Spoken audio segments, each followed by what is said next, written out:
সুপ্রিয় দর্শক আসসালামু আলাইকুম। আজকে আপনাদেরকে তৈরি করে দেখাবো লাল শাক ভর্তা রেসিপি। তো লাল শাক তো আমরা অনেকেই ভাজি করে খাই, তবে আজকে আমি লাল শাক ভর্তা করে দেখাবো। আর এই লাল শাক ভর্তা তৈরি করা খুবই সহজ আর খেতে খুবই মজার হয়। এই জন্য এখানে আমি শাক নিয়েছি, লাল শাক কেটে ধুয়ে পরিষ্কার করে নিয়েছি। তো লাল শাকের মধ্যে এখন আমি সামান্য পরিমাণ দিয়ে দিচ্ছি লবণ।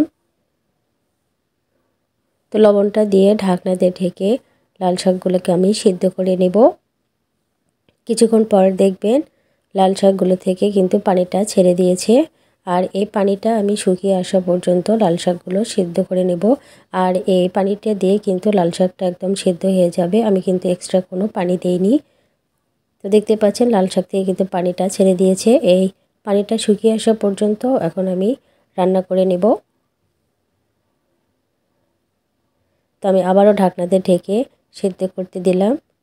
তো কিছুক্ষণ পরে দেখবেন পানিটা একদম শুকিয়ে গেছে। এখন আমি চুলা থেকে নামিয়ে নেব। আর খেয়াল রাখতে হবে নিচে যেন পুড়িয়ে না যায়, তাহলে কিন্তু ভর্তাটা খেতে ভালো লাগবে না। তো চুলা থেকে আমি নামিয়ে নিচ্ছি। আর এখানে একটা প্যানে দিয়ে দিচ্ছি রসুন, আর কয়েকটি দিয়ে দিচ্ছি শুকনো মরিচ। রসুন আর শুকনো মরিচ আমি কিছুক্ষণ ভেজে নেব।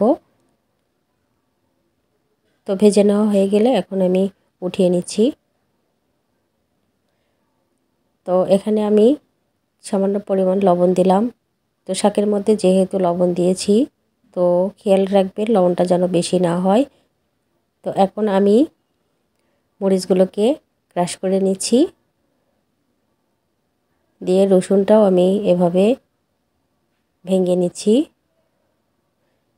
তো মরিচ, রসুন আর পেঁয়াজ সবগুলোকে আমি মিশিয়ে নিচ্ছি।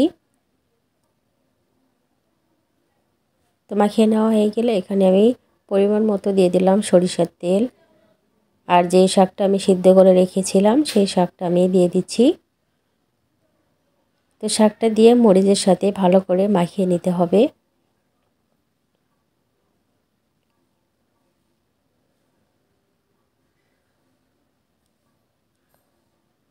তো আমি শাকটা বেশ কিছুক্ষণ মাখিয়ে নিয়েছি।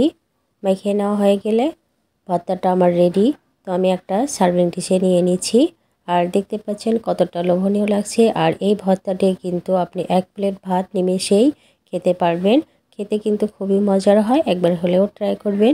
তো ভিডিওটি ভালো লাগলে লাইক, কমেন্ট, শেয়ার করবেন। আজকের মতো বিদায় নিচ্ছি। আল্লাহ হাফেজ।